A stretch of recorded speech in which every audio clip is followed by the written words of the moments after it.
Hello scholars, welcome to Dakshinai classroom. This is going to be the fourth lecture of magnetic field and magnetism. In the previous lecture, we have already talked about how an current carrying conductor can produce its own magnetic field. And we also talked about Biot-Savart law in order to find the magnitude and direction of magnetic field due to a current carrying conductor. In this lecture, we are going to talk about a little bit easier way to find the magnetic field due to a current carrying conductors. And we will also see some of the most basic applications of that law. So let us try to list down the subtopics which we will be covering in this lecture. So first topic, the very first topic which we will cover, as we are talking about a little bit easier method to calculate magnetic field. So the first topic will be Ampere's law, because he defined or derived this law, that is why it is called Ampere's law. So that will be the first topic. Second topic will be, we will try to find the magnetic field due to a infinitely long straight wire using Ampere's law. So second topic will be field due to a long wire, long straight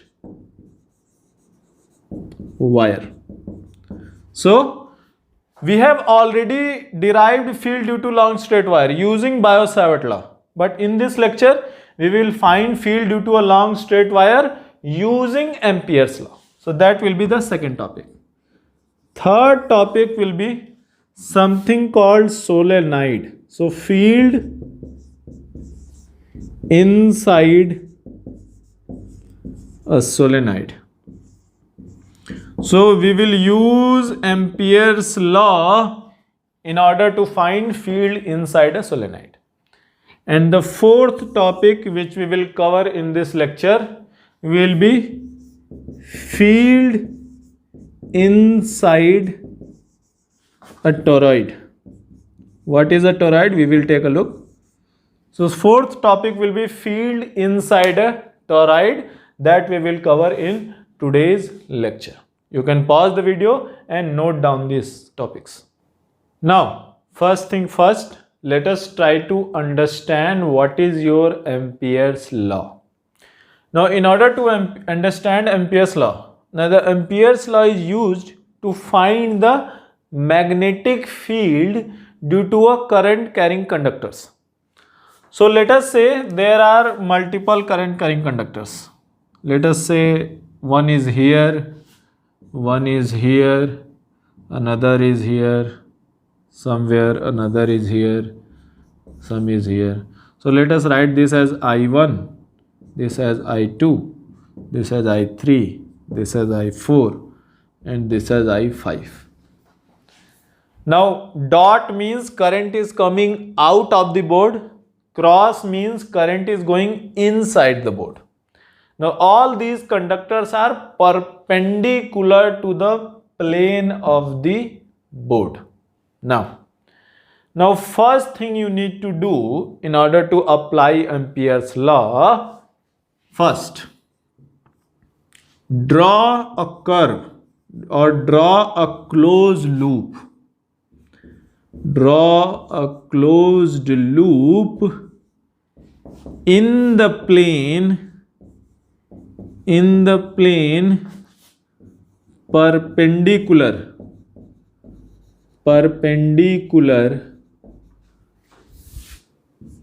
to the wires. So there are current carrying conductors. So what is the plane perpendicular to the conductors?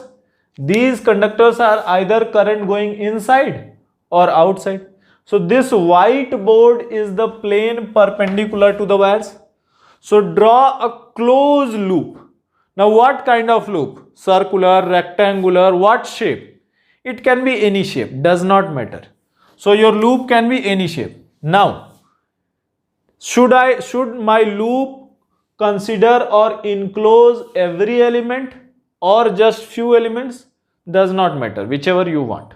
So let us say I want to enclose my loop these 4 elements. So let us say I draw my loop like this. This is my closed loop. My loop can be of any shape. So there are 4 elements, 4 current carrying conductors inside the loop. Now, second thing I need to do is define a direction. Meaning, let us say I put an arrow like this. Let us say I put an arrow like this. Now, direction means, for example, current is going inward and current is coming outward. Which direction will you take positive? Which direction will you take negative? That is not defined. Okay. So, in order to define which current you will take positive and which current you will take negative, to define that, what I will do? I will just put an arrow on my loop. The loop I just draw, I will just put an arrow. How does that define my direction? How does that tells me which is positive, which is negative? Now, if you look at this arrow here. This arrow looks to you as clockwise or anti-clockwise. If I stand here, this looks to me as anti-clockwise. So second thing which you should note, if the direction of arrow looks anti-clockwise, then the positive direction will be towards the viewer. Viewer, that is you. Viewer, that is me. So if I look at it and if it is looking to me as anti-clockwise, then what is the positive direction? If the current is coming towards me, then it will be positive. So in this case, I1 will be taken as positive. I3, which is coming outward, will be taken as positive. I5, I2 and I4 will be taken as negative. So second thing which you should note is, if direction of arrow looks anti-clockwise,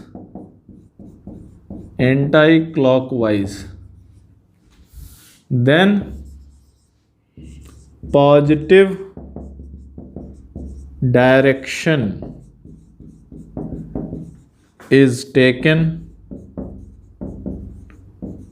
towards the viewer, that is you. So in this case it is anti-clockwise, so positive is towards you. What if it looks like clockwise? Then what? Then positive direction will be away from you. So if it looks anti-clockwise, then positive direction is towards you. If it looks clockwise, then positive direction is away from you. So you can tell the direction of current based on this. So if the current is coming towards you and the arrow looks like clockwise, then it is negative. If the arrow looks like anti-clockwise, then it is positive. So you can tell the direction or the plus or minus sign to the current based on this arrow. Now you may say, sir, I can choose. You can choose it to be anti-clockwise, you can choose it to be clockwise. Yes, no problem. Others will change accordingly. So that does not worry. Okay. Now, third thing. Take a small section. Take a very small section on that loop. Now take a very small section here. Let us say DL. Now small section should be so small that it is almost a straight line. Now here we cannot draw that small, that is why we have taken that. So take a small section DL on the loop. So take a small section DL. Take a small section DL vector on the loop. Now if it is vector, then what is the direction of that vector? Direction of that vector can be taken as the direction of your arrow. Arrow is of your choice. So if arrow is like this, this vector direction will be like this. So you can write that if you want. Direction of dl can be taken as same as direction of the arrow on the loop. So whatever is the direction of the arrow, same will be the direction of dl. Pause the video, note it down, then we will move forward. Now the next thing is, we want to find the magnetic field, right? So we have taken a section dl. Now let us say that magnetic field due to all these current carrying conductors, total magnetic field at this point is B. Now you can take any direction of that B, we will take that later. So let us say that total magnetic field at this section is B. So fourth point you can write that total magnetic field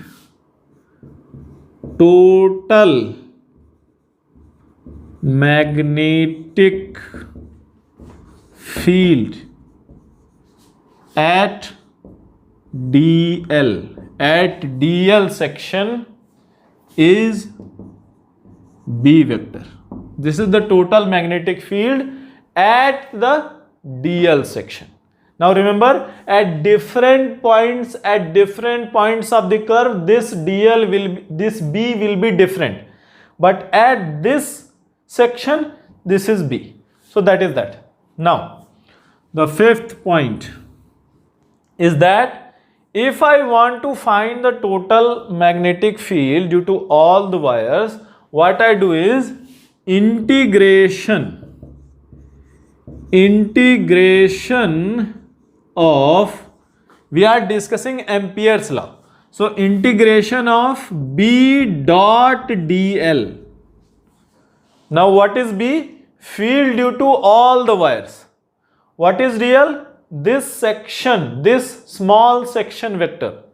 So B dot dl. And what would be the integration of B dot dl? See, at every section, if I take multiple section, at every section field will be different. And if I do B dot dl, then add all those sections B dot dl. That is your integration. So integration of B dot dl over the curve. Which curve? Your loop, this loop. Over the curve or loop is called, this is called line integral of B. This is called line integral. Why line integral? Because you are trying to integrate B dot dl over this line. That is why it is called line integral. For now, that much is enough. So it's called line integral of magnetic field B along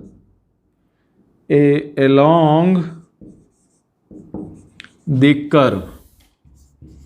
Along the curve or along the loop, both you can write.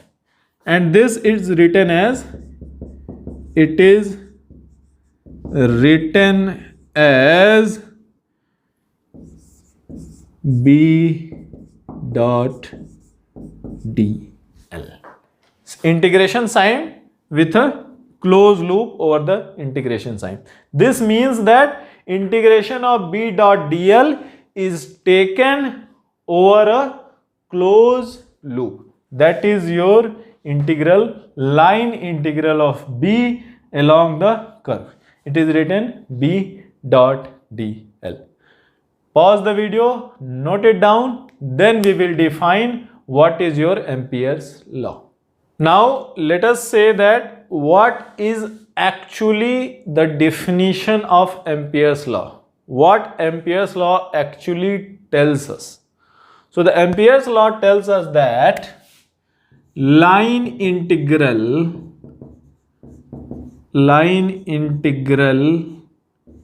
B dot dl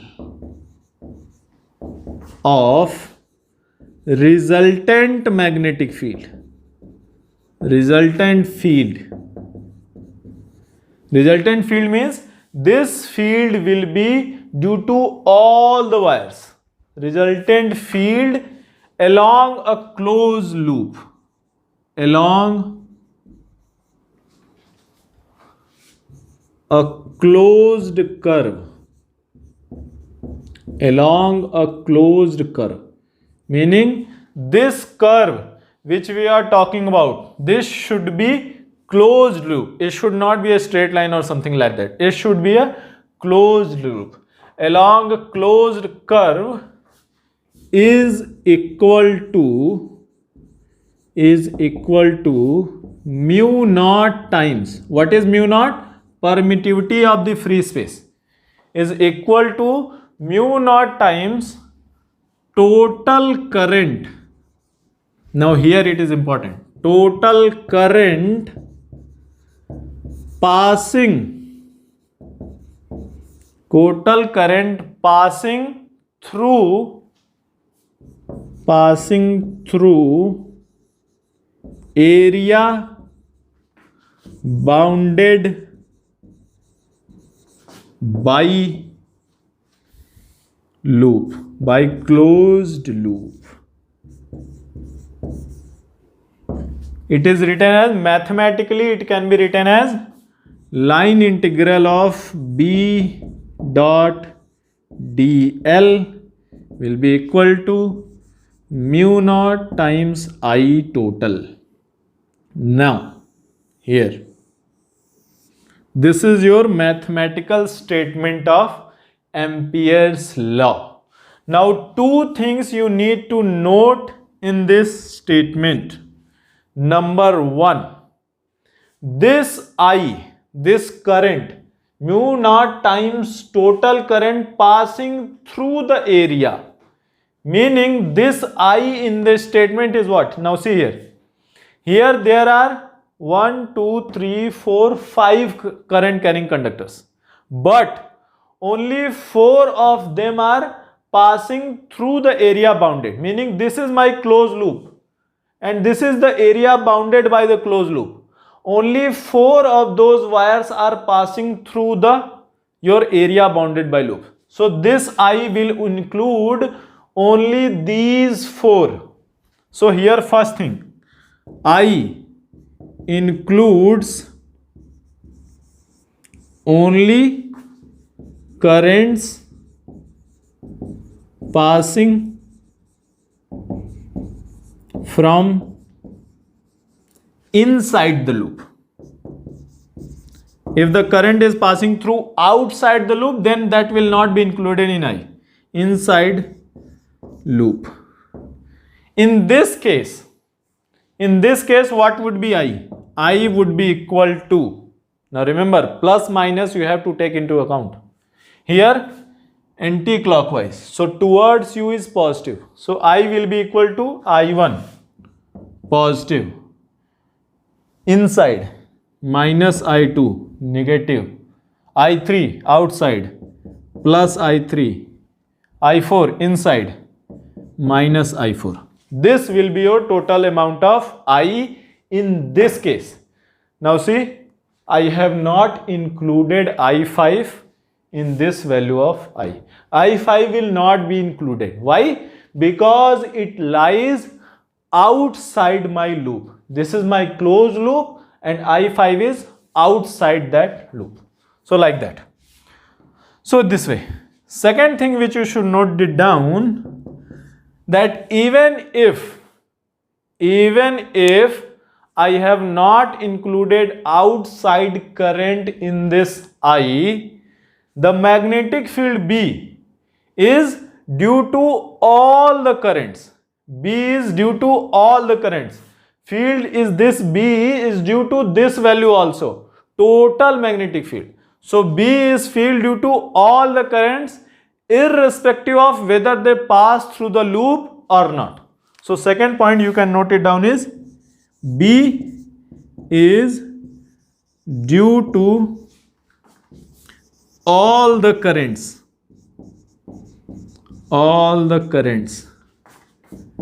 irrespective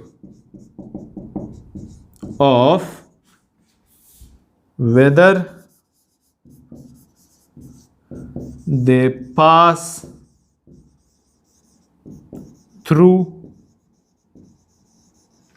loop or not.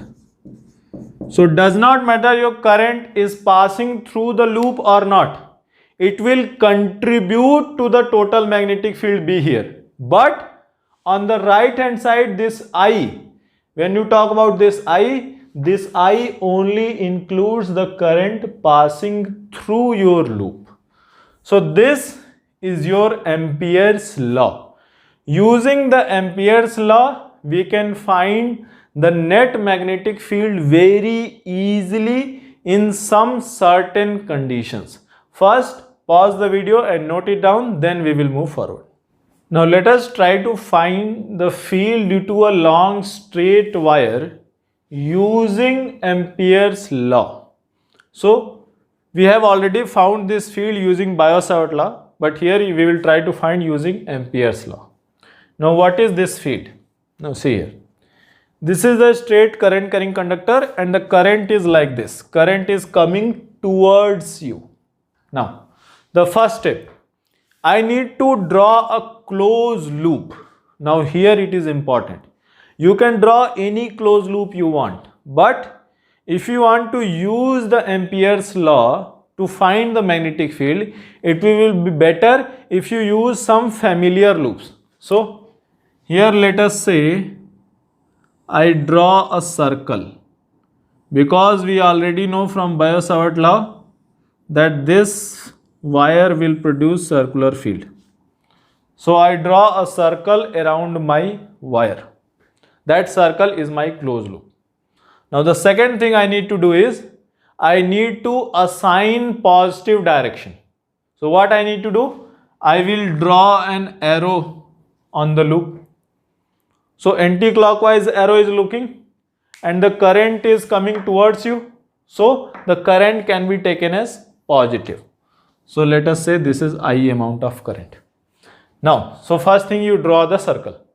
So what is Ampere's law? Ampere's law says that line integral of B dot dl is equal to how much? Mu naught times total current. This is Ampere's law. Now, we already know that field due to this wire is circular, and since this wire is at the center of my loop, and every point on this loop is equidistant from the center, meaning this field will be same at the all points of the loop. If it was an irregular loop, any random shape, then this field would have been different at each point. But here it is a circular loop and the wire is at the center of the loop, so field will be same at all points of the loop. Why? Because every point is equidistant from the wire. So you can write, since all points on the loop are equidistant, so field will be same at every point of loop. At every point of loop, your field will be same. Now, since this field is same at every point, I can take it outside. So I can write this equation as integration dl, and here I can take b outside. This will be equal to mu naught I. Now I is positive because we have assigned this positive direction. B dl. What is dl? dl is the small section here like this. Small section dl. Direction of dl is like this. Now, so dl is nothing but a small section of this loop. And if I want to integrate this dl over the entire loop, then what I will get? I will get the circumference of the loop. So b in place of integration dl, I can write nothing but circumference of that loop. So b times 2 pi r, where r is your radius of the loop, like this. So b times 2 pi r is equal to mu naught times I. It was dot product. Dot product is always scalar, so it is a scalar. Now here I can write b equals mu naught I divided by twice pi r. So magnetic field at each point of this loop will be how much? B equals mu naught I divided by 2 pi r.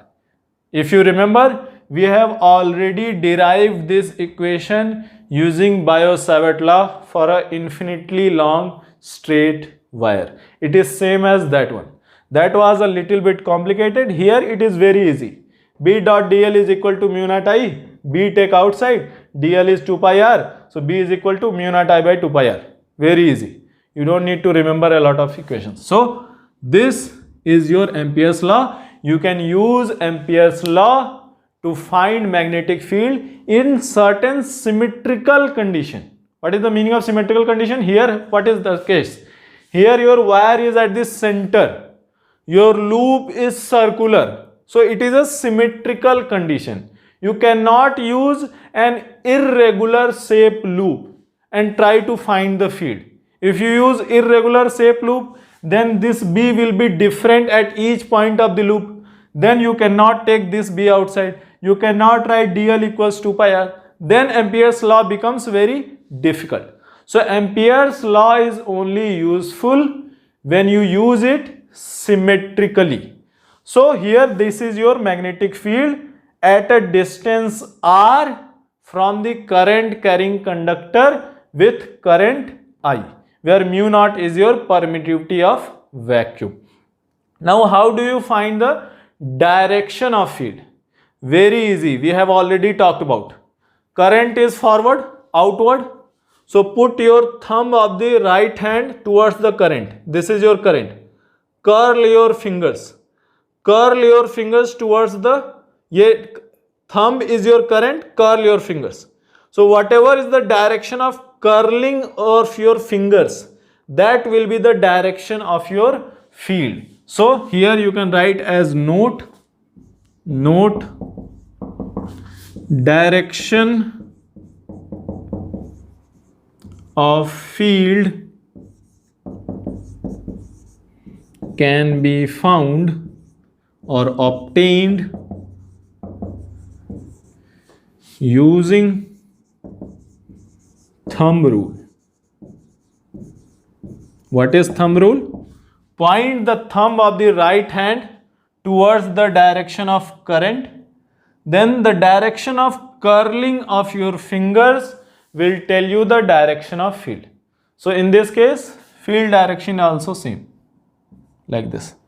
So field due to this wire will be circular, and it will look at you. If you look at this field, it will look as anti-clockwise. Now next, let us try to find the magnetic field inside a solenoid.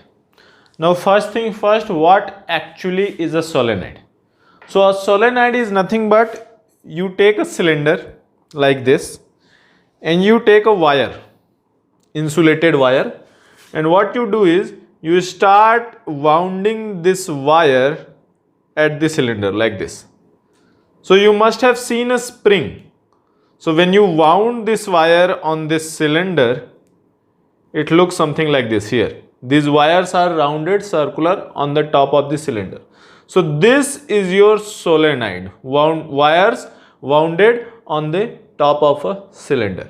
These wires can be copper wire, aluminum wire, anything. So you must have seen a spring. So if you have a spring pen, then take out your refill. The spring on the top of the refill, that is your solenoid. So in case of solenoid, let us try to find out what is the magnetic field inside a solenoid. Now before we try to go into the solenoid, let us take an example. Let us take two circular loops. Here this is one loop, this is another loop. And let us say that both loops have current in the same direction. Same current, same direction. Meaning if I look from here, they both look like anti-clockwise current. This loop also, this loop also. Dotted line is drawn to show that that part is away from you. Like this. Loop is like this. Current is going like this. Okay. Now, if current is like this, we already have studied that what is the magnetic field due to a current carrying circular loop. So I will put my fingers along the direction of current. So this will be magnetic field. So from the center of the loop here, magnetic field will go like this because of this loop, and because of this loop also like this side. So this side. So if the axis of both loop is same, meaning centers of both loops are aligned, then what will happen? At the center or at the axis, magnetic field of these two loops will add each other.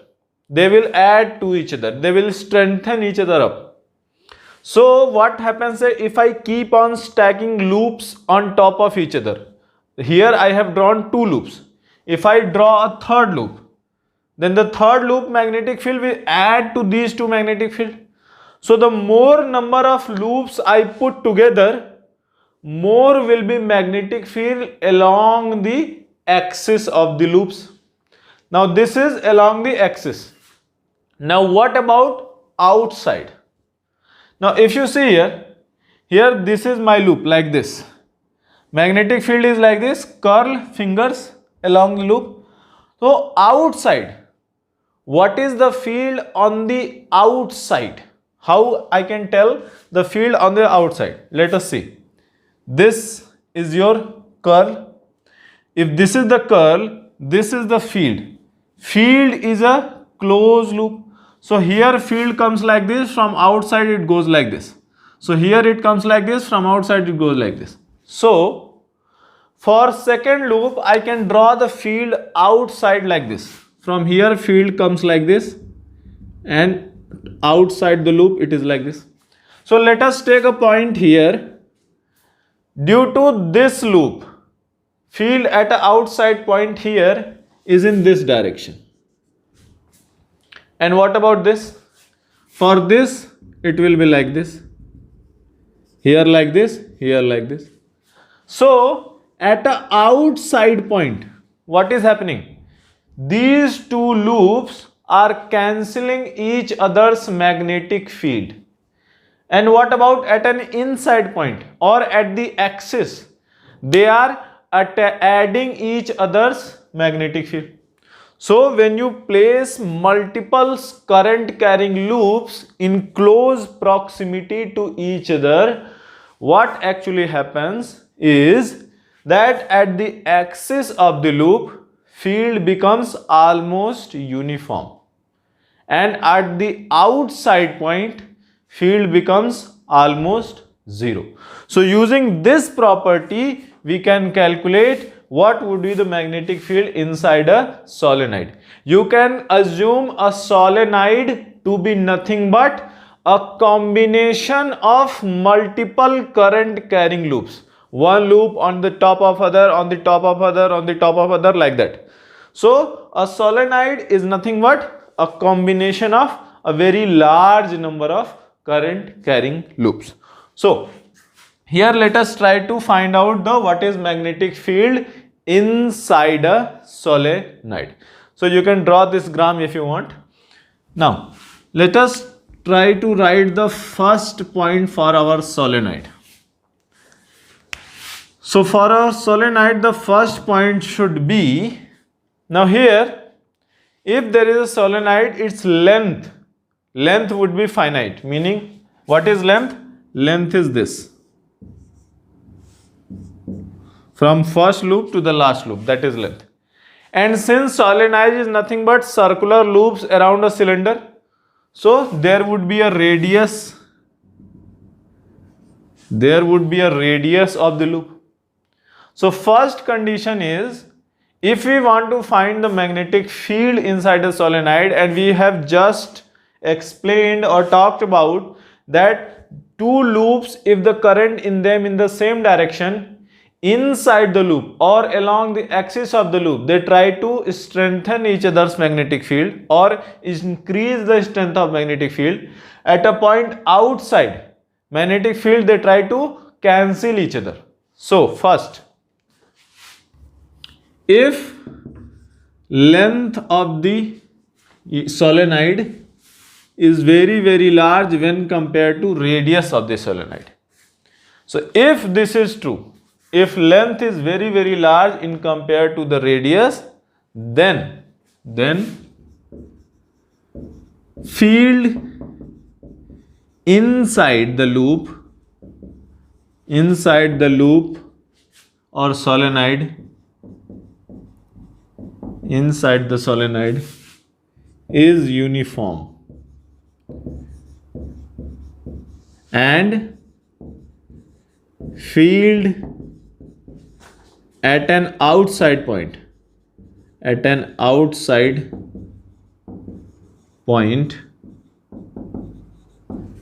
is almost zero, because they cancel each other's magnetic field.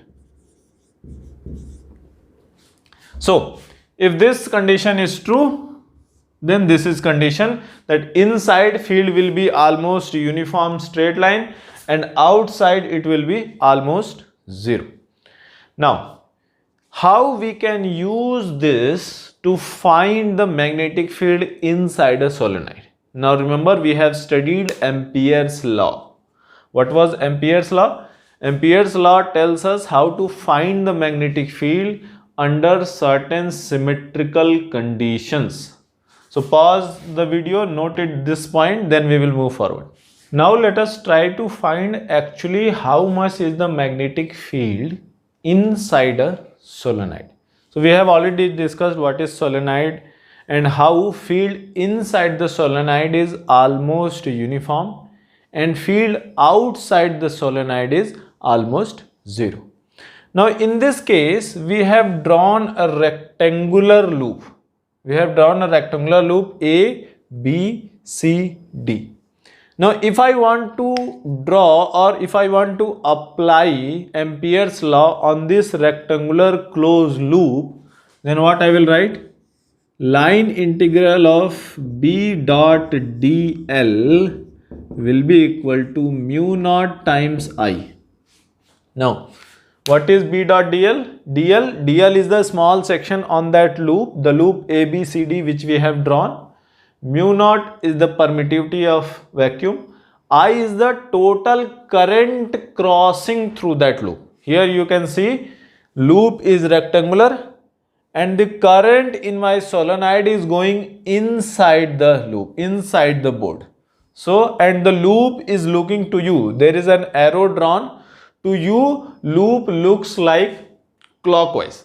So, inside, away from you direction will be positive and towards you will be negative. So inside currents will be taken as positive. So here magnetic field inside the solenoid is almost uniform.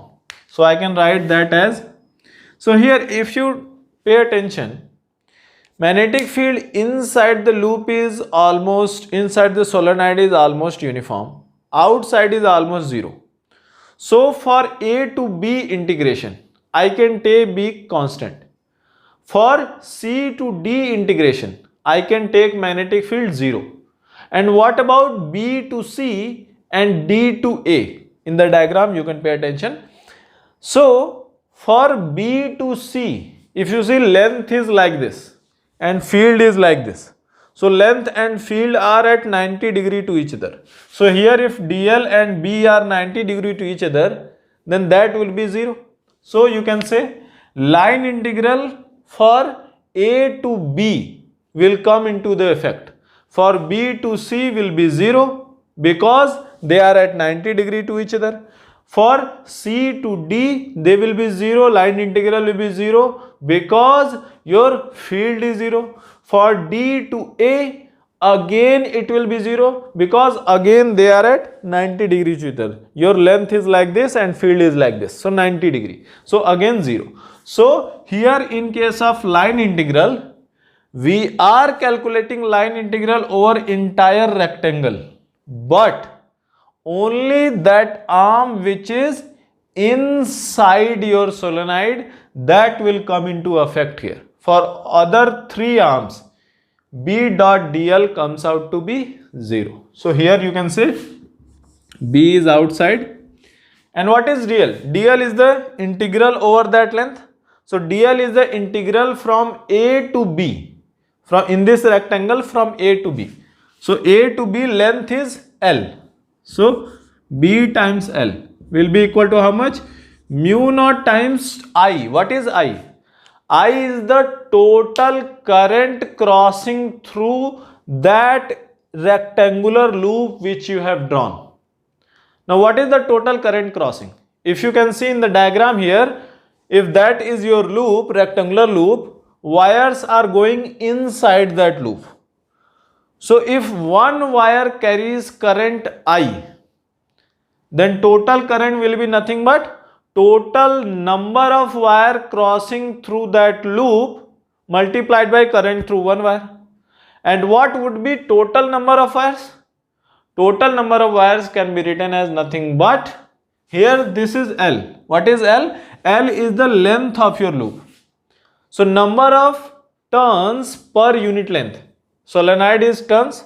So number of turns per unit length multiplied by total length. So number of turns per unit length multiplied by total length. What is this? This is the total number of wires crossing through your loop. And if each wire carries current I, then total number of wires crossing through the loop multiplied by I. This is your total current. So like this.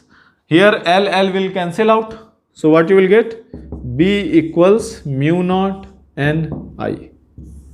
This is your magnetic field inside a long solenoid. So here if you can pay attention, N can be written as number of turns per unit length. This is for solenoid. And one more thing, this is only applicable when length of the solenoid is very, very large when compared to radius of your turn. So radius of the solenoid should be very, very small when compared to length. And if this is true, then you can pay attention that magnetic field, magnitude of magnetic field is independent of your length of the solenoid. As long as this is true, magnetic field does not depend on the actual length. You can take 1 meter long solenoid, you can take 5 meter long solenoid, you can take 10 meter long solenoid. As long as this is true, magnetic field will remain same. Number of turns per unit length remains same, current through the wire remains same, mu naught remains same, magnetic field remains same. You can pause the video and note it down. Now let us try to solve a question based on magnetic field inside a solenoid. What is a solenoid? Nothing but circular loops wound on the top of a cylinder. Now, in this case, what is the question? A long solenoid. Now, what is the meaning of saying a long solenoid?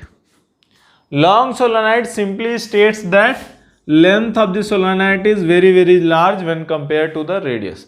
then only you can apply the formula, otherwise you cannot apply the formula. So a long solenoid of 20 turns per centimeter, meaning you are wounding the wire. So for 1 centimeter you have made 20 turns. So 20 turns per centimeter carries 8 ampere the current. You are using a current carrying conductor. So the current passing through that conductor is 8 ampere. Find magnetic field inside the solenoid. So very easy. What is the formula? B equals mu naught N I, where N is the number of turns per unit length. Now, so B will be equal to mu naught. What is mu naught? 4 pi into 10 to the power minus 7 multiplied by N. Now remember, when you are using SI units, so 20 turns per centimeter. So per meter it will be how much? 1 meter is 100 centimeter.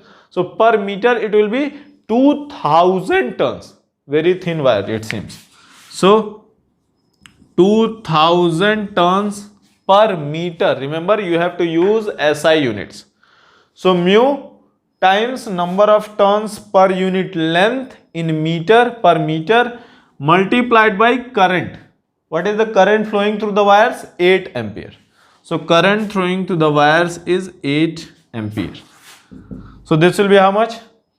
16 into 4, 64.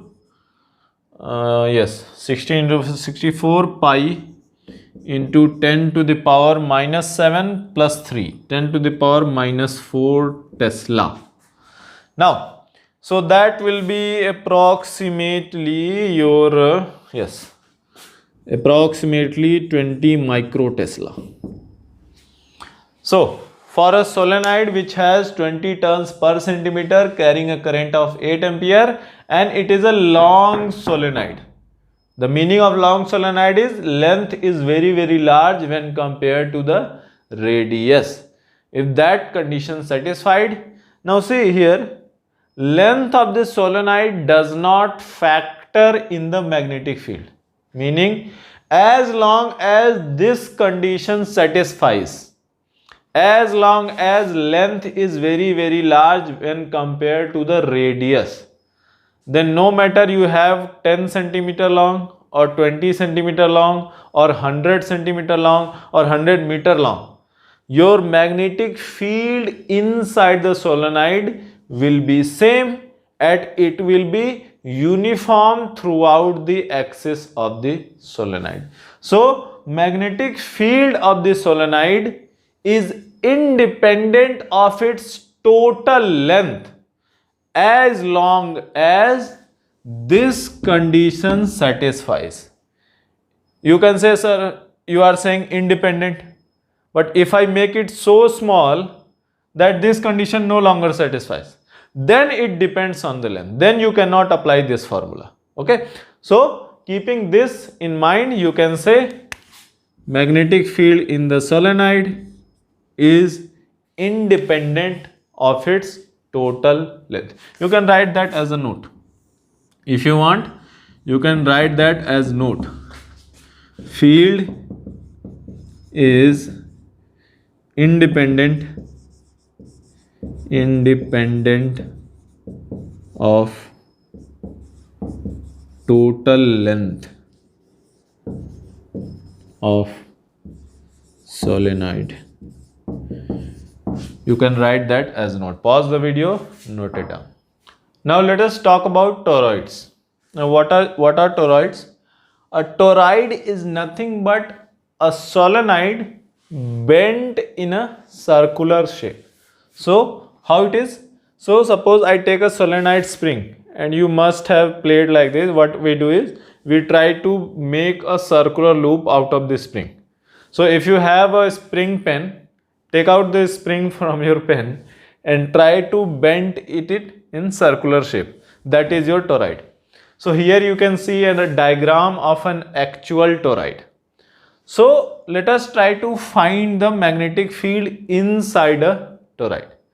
So here you can see in the diagram, what we do is, first thing first, take a point P. Take a point P inside the toroid.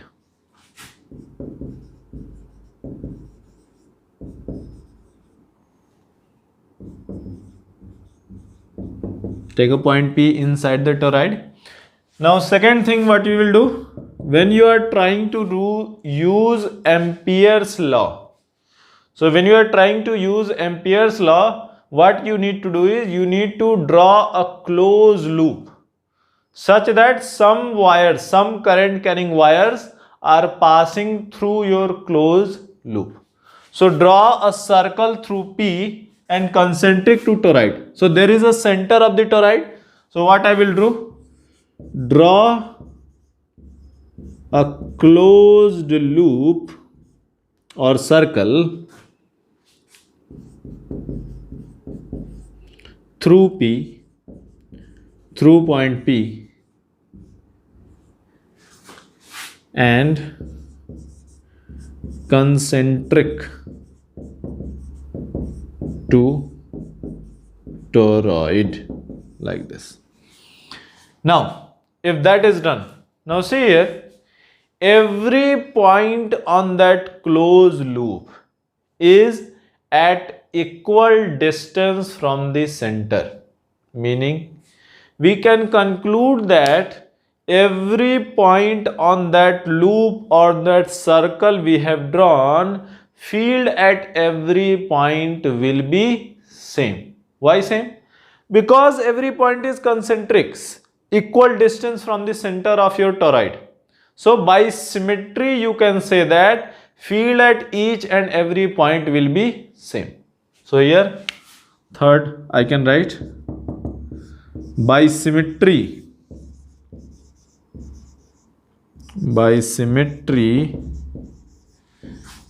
field at every point of this circle will be same. Now pause the video, note it down, then we will move forward. Now as you can see in the diagram here that we have drawn a circle, concentric circle with your center of the circle coinciding with the center of toroid, meaning that your circle is concentric to toroid. Now in case of a toroid shown here, the inner radius of the toroid is A, the outer radius of the toroid is B. So radius of the circle which is passing through middle of the toroid can be taken as R equals A plus B by 2, like that, average. So that is your radius of your concentric circle. Now, so in this case here, if you observe, if total number of turns in the toroid is capital N, then if you want to use Ampere's law, what is Ampere's law? Line integral of B dot dl is equal to how much?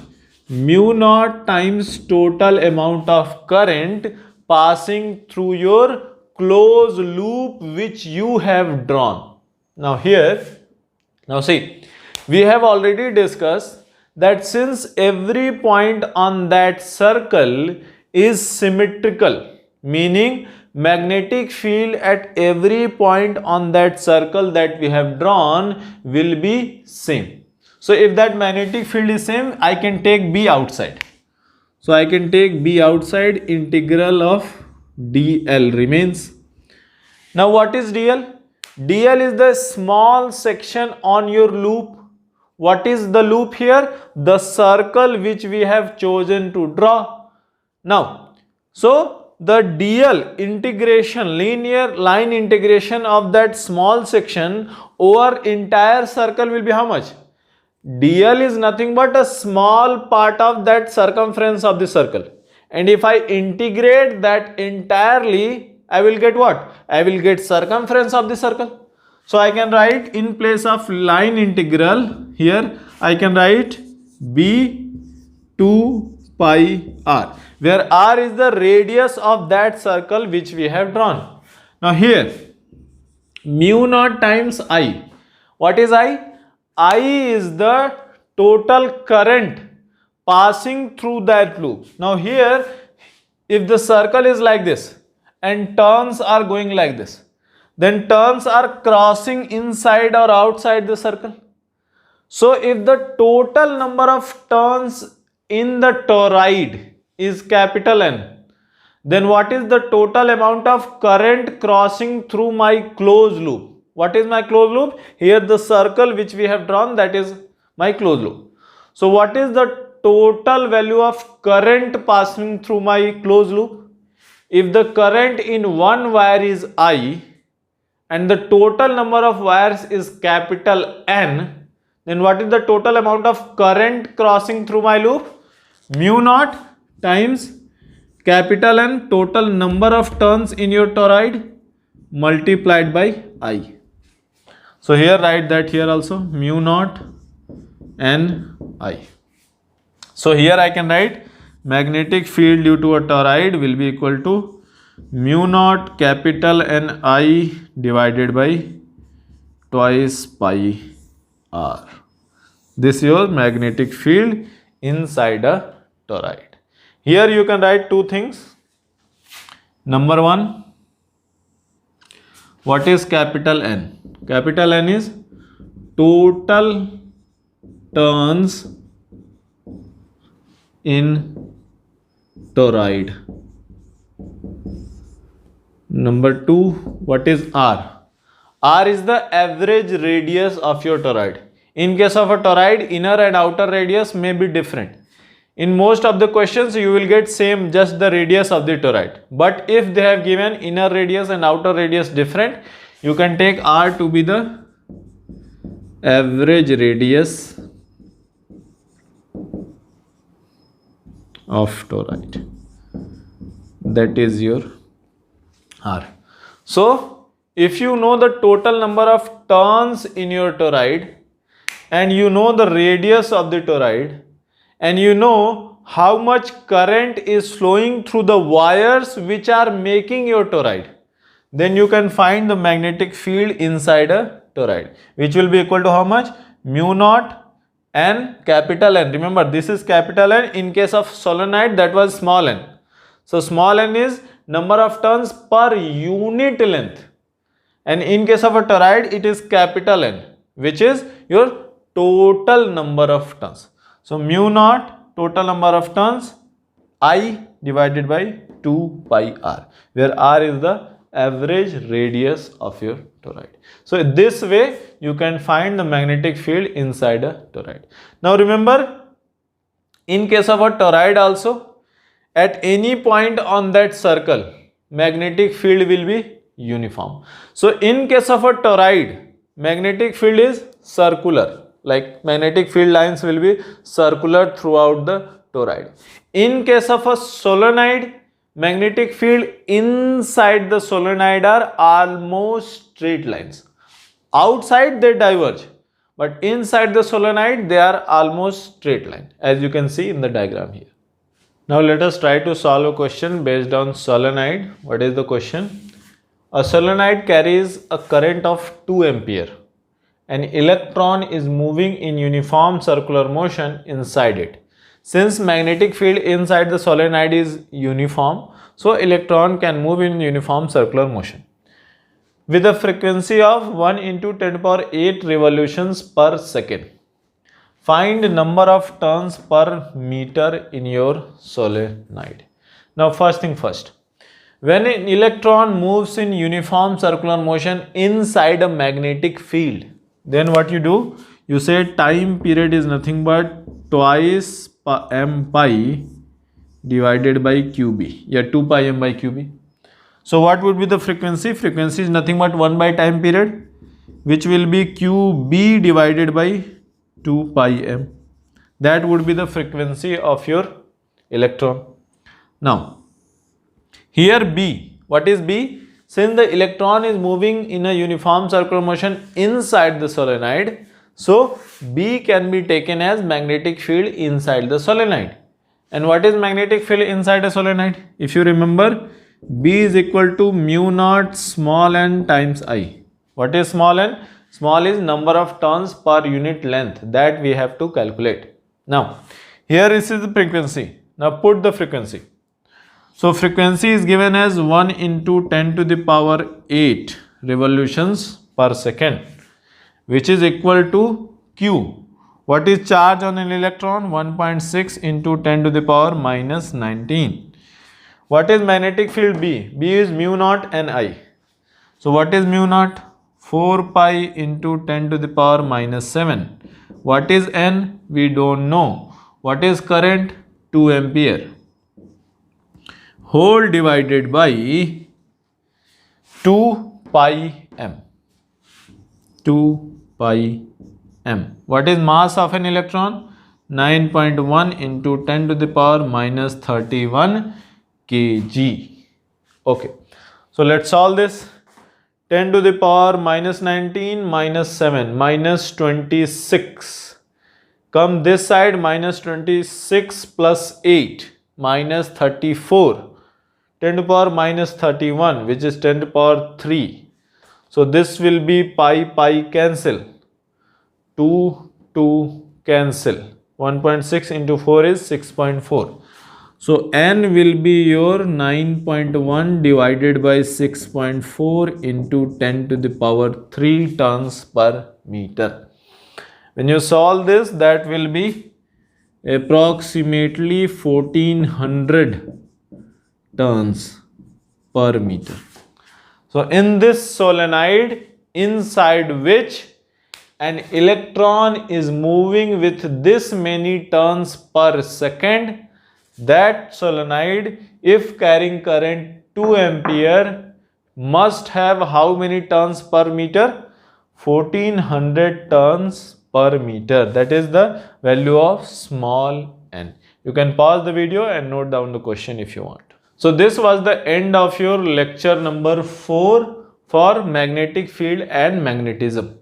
In this lecture we talked about Ampere's law. Ampere's law is a little bit easier way to find the magnetic field under certain symmetrical conditions.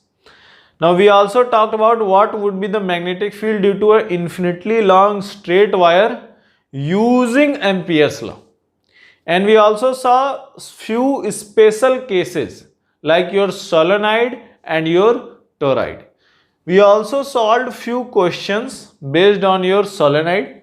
So try to solve as many problems as you can from these topics and keep revising your topics.